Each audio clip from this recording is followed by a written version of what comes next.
আসসালামু আলাইকুম। ফুলকো ফুলকো নরম সফট নান রুটি রেসিপি।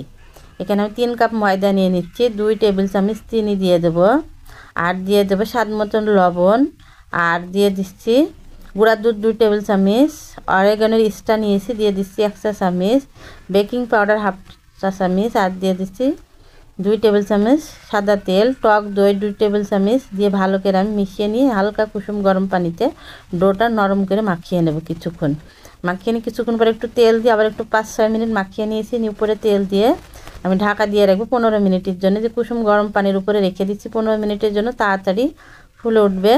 আমার ডোটা রেডি। এখন আমি ময়াম দিয়ে নেব। ময়াম এভাবে 2 থেকে 3 মিনিট দিয়ে নেব। দিয়ে উপরে আবার এই যে আমি এখন লেচি কেটে নিই, সবগুলো লেচি কেটে নিয়ে রুটির মতন করে বেলে নিব। একটু পরোটা ছাড়া একটু মোটা করে বেলবো যেভাবে। দিয়ে চুলাতে তাওয়া বসে তাওয়া গরম হলে এখন রুটিটা আমি সেঁকে নিচ্ছি। উল্টি পাল্টি ভেজে নিলে রেডি নরম সফট ফুলকো নান রুটি। রুটি, পরোটা, সবজি, ডালের সাথে পরিবেশন করুন।